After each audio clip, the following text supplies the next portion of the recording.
Assalamualaikum warahmatullahi wabarakatuh. I am Alia Adriana Binti Razali from Group 4. My group and I will be presenting about the topic of scientific achievement in Muslim civilization. Our objective for this presentation is we will critically explain about the achievement that have been made by Muslim scholars that successfully causes the Islamic civilization and also give impact towards the Europe, specifically in medical, chemistry, pharmacology and pharmacy, mathematical sciences, astronomy and geography. We will also explain on how the achievement in science by Muslim scholars can be maintained to empower the Ummah and the humanity in the world nowadays, despite the challenges that need to be faced. So before we go to the deep explanation, we will give some enlightenment about the history of Muslim civilizations, Europe, and relationship of Islam and science. Next, Golden Age of Islam. The Islamic Golden Age refers to a time in Islam's history that lasts from 8 to 30 centuries, during which numerous caliphates dominated much of the historically Islamic world, and science, economic development, and cultural roots flourished. This Golden Age began during the time of the Abbasid Caliph Harun al-Rashid, where the House of Wisdom in Baghdad were established during that time, and scholars from all over the world were tasked with gathering and translating all of the world's classical knowledge into Arabic. Also, during the Golden Age, Baghdad, Cairo, and Cordoba, the three Islamic capital cities, became the principal intellectual centers for science, philosophy, medicine, and education. Science and technology advanced during the Islamic Golden Age for many reasons. One of the reasons is the pursuit of knowledge was encouraged both by the Islamic religion and the Islamic government. Scholars were respected by the people and sponsored by the government. At the same time, paper technology was introduced from China, which allowed them to produce books. Large libraries then were built in cities throughout the Muslim Empire, helping technology and knowledge to be shared between scholars. Examples of scholars in this golden age are Ibn Sina, Al-Khawarizmi, and Al-Biruni, who, in addition to excellence in the study of religious texts, and excel in mathematics, geography, astronomy, physics, chemistry, and medicine. Europe during the Golden Age of Islam. During the Golden Age of Islam, Europe was in the time period of Dark Ages, which began the 5th to the 15th century. This is because Europe is under the power of the Church, where they have control, the politics, trade, knowledge, and more. The society during the Dark Ages also doesn't have much freedom in decision making. Furthermore, during the Dark Ages, Europe has faced the decline of knowledge, including the scientific knowledge. The society also got to discover very limited knowledges that only give few benefits towards them. This is due to the European scholars that rejected anything that did not align with the dogmas of the Church. In addition, one of the reasons that causes the Renaissance can be obtained by Europe is due to the contributions of Muslims during the period of Muslim civilization. Thus, it is clear that the history of Muslim civilization in scientific achievement shows the relationship between Islam and science. This can be seen when Islamic scholars help to reproduce the work of many Greek scientists and mathematicians such as Aristotle. The work of Islam astronomers had a significant influence on later astronomers such as Galileo and Copernicus. Arab scientists such as Ibn al-Haytham is considered one of the world's first theoretical physicists. He developed the scientific theory and wrote a famous book on vision and light called the Book of Optics. The relationship between nature and man was revealed in the Quran, and this inspired Muslim academics to investigate natural occurrence in order to better understand Allah. While the Quran is instrumental in giving believers a source of faith and of a moral and ethical way to act, one of the most important message that the Quran commands several times is for individuals to seek knowledge and read nature for signs of greater. The method of seeking knowledge was through studying nature, in other words, through scientific study. The sacred texts of the Quran thus encourage the development of science. The evidence of the relationship between Islam and science are the need to determine the correct time for daily prayers and the direction of Mecca from anywhere in the Muslim world, and as well as the requirements of the lunar Islamic calendar, which required seeing the new moon clearly. There are many achievements that have been made by Muslims in science and technology in Islamic civilization. We can see it in various sectors such as medical, chemistry, pharmacology and pharmacy, mathematical sciences, astronomy and geography. Firstly, we start with medical sector. Ibn Sina, or also known as Avicenna in Europe, contributed a lot in these sectors, such as built free hospitals, developed remedies for ailments by utilizing herbs, hot bath, and knowledge in major surgery and stroke. He also well known as father of modern medicine and prince of medicine because he had traveled lots of places to seek knowledge and wrote many books regarding medicine and philosophy. One of the famous books is the Canon of Medicine that have been employed in the medical school throughout Europe.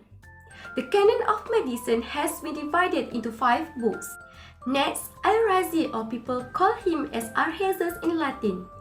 He developed separate wards for mentally ill in hospital. It happened when he was the director of Baghdad Primary Hospital. He was the one who described and distinguished smallpox from measles. There is a famous book that discusses on this topic, which is the Book of Smallpox and Measles. In that book, which contains 14 chapters, it has been described smallpox and measles symptoms specifically and indicated based on clinical examination. Ibn Nafis also gave many contributions in medical world. One of that is he proposed a notion of blood circulation between the heart and lungs, as well as pulmonary circulation or smaller circulation, and he is known as the father of circulatory physiology. The book that written by him that talk about the earliest description of the pulmonary circulation is Commentary on the Anatomy in Al-Kanun. Then, our religion also has Abu al-Qasim al-Zawahiri, and his nickname in Europe is Albuquerque. He is the father of modern surgery. He wrote the Surgical Treatise. He gives a valuable service by conducting numerous studies and inventions that help the lay a foundation for contemporary surgery. One of the famous books is Book of Conceptions, which focus on surgery. For example, discussion on the surgery of ear, eye, and throat, invention for tools in examining the insides of ear, removing or inserting things into esophagus, and report on detail how to remove a polyp from the nose with a hook, and many more. Lastly, Ibn Zur, or known as Ibn Zur in Latin, he wrote works particularly in anatomy that had significant impact on medieval medical practice. One of his kitab is Book of Simplification concerning therapeutics and diet, which is divided into 2 sections. The first part consists the discussion that involve the anatomy area from the top of head until top of abdomen, while the second part involves the remainder of the body part. Now, let's see the achievement in chemistry, pharmacology, and pharmacy. The first Muslim scholar is Jabir ibn Hayyan. Jabir, known as Gabriel in Latin, was born in Kufa. He is widely considered as the father of chemistry, as his research has been translated to many European languages and has been used in Western educational institutions for centuries. However, he was also an astronomer, pharmacist, physician, philosopher, and engineer. He is the one who laid the foundations for modern scientific chemistry and has been credited for the discovery of 19 different substances, which we call elements in modern chemistry. He was the first person to introduce the experimental method in chemistry. Jabir perfected the use of various chemical processes used in modern chemistry laboratories, such as distillation, crystallization, and sublimation. By using some of those methods, he managed to produce concentrated acetic acid from vinegar. He also invented a super acid called aquarija by mixing hydrochloric acid with nitric acid. The discovery of this acid helped the chemist to extract and purify gold and other metals for the next 1,000 years. In addition, he prepared a lot of chemicals like hydrated mercury and arsenic oxide, and even explained in detail how to prepare arsenic, antimony, and purification of metals and dyeing of fabrics. Lastly, he was the first to introduce the method of separating gold from silver solution by acids, which is the predominant mode to this day. Next is Al-Razi, who promoted the medical uses of chemical compounds. According to Al-Biruni, he was born in Rai, Iran in the year 865 Common Era. He had been credited with the discovery of sulfuric acid and ethanol. He wrote more than 224 books on various subjects. His most important work is the medical encyclopedia known as Al-Hawi fi al-Tib, known in Europe as Liber Continens. His books in medicine, philosophy and alchemy had greatly affected human civilization, especially in Europe. Some authors consider him the greatest Arabic Islamic physician and one of the most famous known to humanity. One of his books, Secret of Secrets, known as Liber Secretorum Bubakaris, described the chemical processes and experiments he conducted. This book foreshadows a laboratory manual, deals with substances, equipment, and procedures. Muslim chemists then developed recipes for products that had industrial and military applications. The discovery of inorganic acids during chemical experiments had valuable industrial applications in the centuries that followed. Last but not least, we have Ibn al-Baita. He was born in the Andalusian city of Malaga in the year 1197 Common Era. Ibn al-Baita was the great botanist, pharmacist, and physician of the Middle Ages. He is credited for introducing the early scientific methods in experiments. His major contribution, Kitab al-Jami' fi al-Adwiya al-Mufrada, Book of Simple Drugs and Food, is one of the greatest treatises of botany dealing with medical plants. It enjoyed a high status among botanists up to the 18th century. He also wrote a book, Al-Jami' fi al-Tib, collection of simple diets and drugs, which contained detailed records of the plants in the lands along the length of the Mediterranean coast between Spain and Syria. In addition, he systematically compared this knowledge with that of the scientists of previous eras.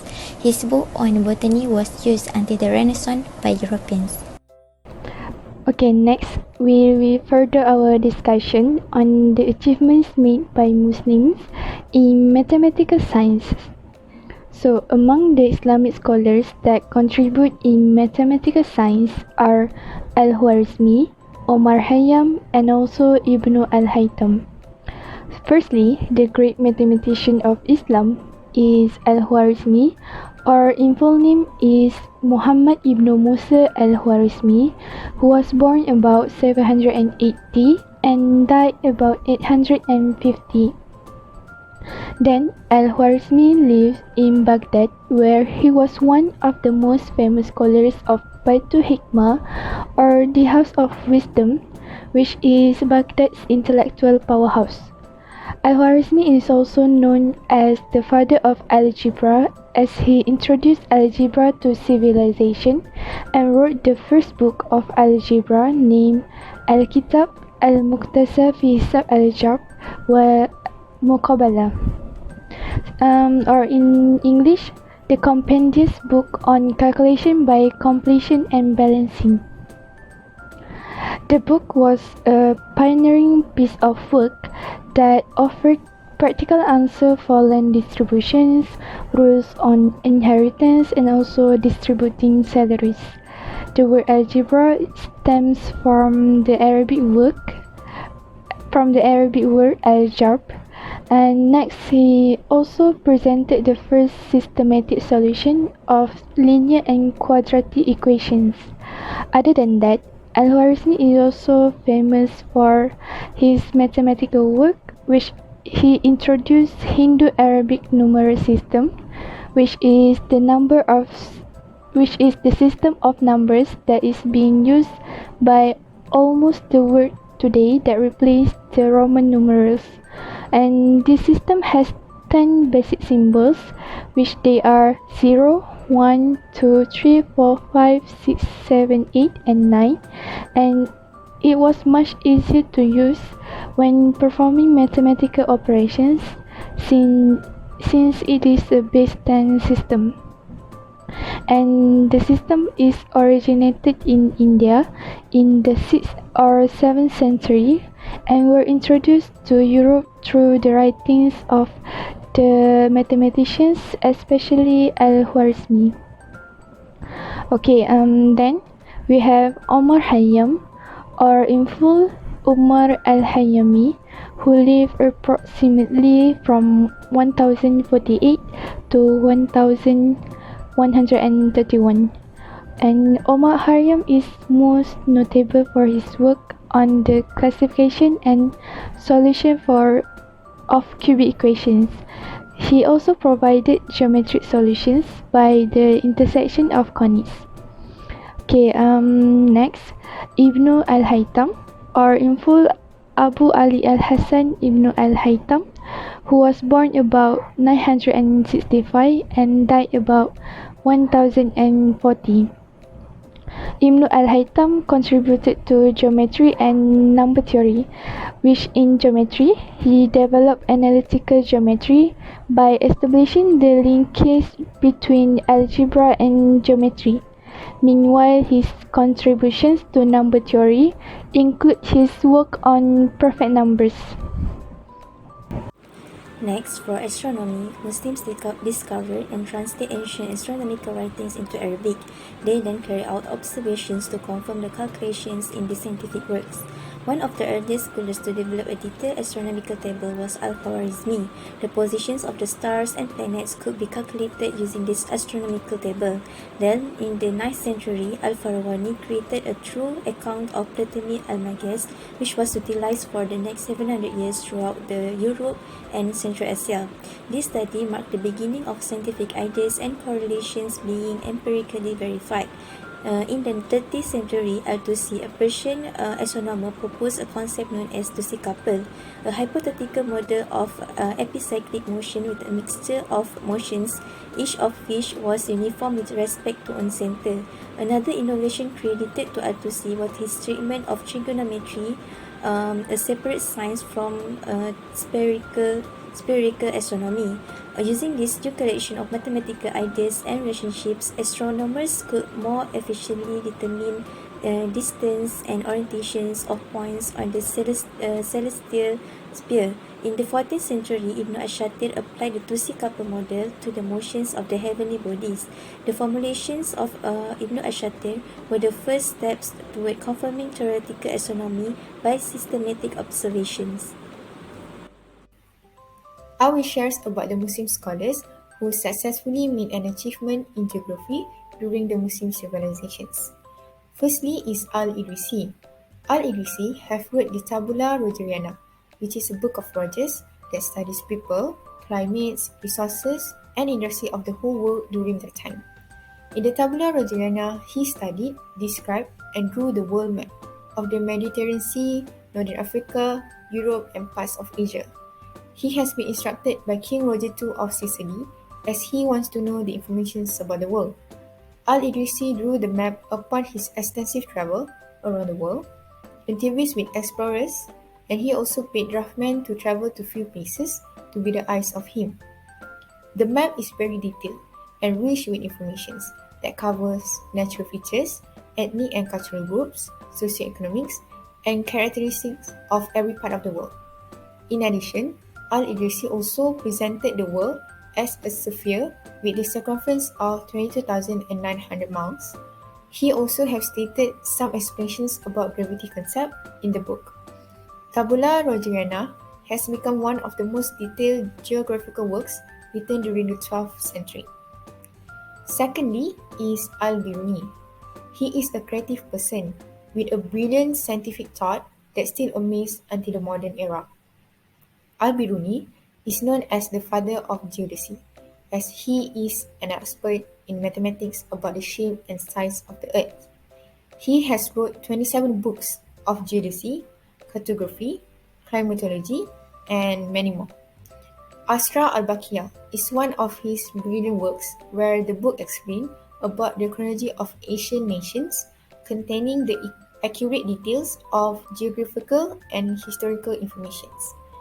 Next, he also discovered a new method to measure the radius of the earth by observing the height of the mountain that has been carried out at Nandana Mountain in Pakistan.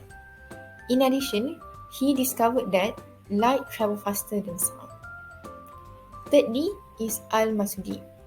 Al-Masudi are a great geographer, historian, world traveler, and a knowledgeable writer. Al-Masudi had advocated the modern ideas of geomorphology during the golden era of Islam. Some of his achievements are: firstly, is about the formations of landforms. Second achievement are about the cycle of erosion and the adjustment of streams. And the third one are about the evaporation from water surfaces and condensations to form clouds. He also had a clear idea that the shape of the earth is a sphere shape based on his logical thinking. Fourthly is Ibn Battuta. Ibn Battuta was a great Muslim explorer who explored a lot of regions in the earth. Upon his experience in exploring, he has denied and confirmed that Torrid Zone is habitable, disproving the Ptolemy. Claudius Ptolemy, or Ptolemy, was a great geographer during the ancient Rome. Ptolemy stated that Torrid Zone, which involved countries like Malaysia, India, Brazil, Argentina, and more, is uninhabitable due to its high temperature in the area. Moreover, he also wrote a book named Rihilan that studies about lights on the soils and also agriculture. Fifthly is Ibn Khaldun. Ibn Khaldun has wrote a comprehensive world history and also about world geography. He is the first Arab scholar that discovers the relationship between man and environment and one of the first environmental determinists. Next, he believed that northern and southern extremes of the earth were less civilized than other parts of the earth. Moreover, he also stated that desert nomads are primitive and pure, while city people are dependent on luxurious and morally soft. Lastly is Abu al-Fida. Abu al-Fida is one of the brilliant Muslim scholars of the medieval ages. He wrote a book named The Concise History of Humanity that has been divided into 28 sections. Some of these sections explain about longitude, latitude, and climate. Thus, all of his content are based and taken from earlier authors. Moreover, part of the book were also translated in Europe for their future use. We can see Islam have did lots of achievement. So the question now, how can this achievement can be maintained to empower the Ummah and humanity? Firstly, by strengthening the relationship between rulers and Muslim scholars in order to support and establish the process of research and development of a new medicine according to Sharia. Muslim scholars are important in development as they will meet the outline and explanation regarding the principle of Islamic law. Meanwhile, the government or rulers are needed as they are the authorities that will approve any project or decision in the country. Next, by increasing the investment in the field of science and technology that based on Sharia. Then, by improving STEM education starting from primary schools. The term of STEM representative of science, technology, engineering, and mathematics. It is important to increase the interest of students in learning science, mathematics, and engineering, and also integrate them with art, design, and creativity via interest and involvement. So here, we can see in order to achieve more, everyone needs to cooperate as the government, Muslim scholars, society, NGO, or whoever in this world, because everyone has their own roles and abilities. To wrap up, we can see a clear demonstration of Islam's close relationship with science in early Muslim history. Islam and science are inextricably linked. Islam not only places a high value on science, but it actively encourages its pursuit. Indeed, Islam regards science as a necessary precondition for human survival. Muslim scholars also pursued science during the classical period from the 9th to the 15th centuries as famine-stricken people hanker after food. Moreover, almost one-third of the Quran is devoted to the praise of scientific knowledge, objective inquiry, and serious study of the material world. Acquire the knowledge of all things. So, for instance, in Surah Fussilat, verse 53, We will show them our signs in the universe and in their own selves until it becomes manifest to them that this, the Quran, is the truth.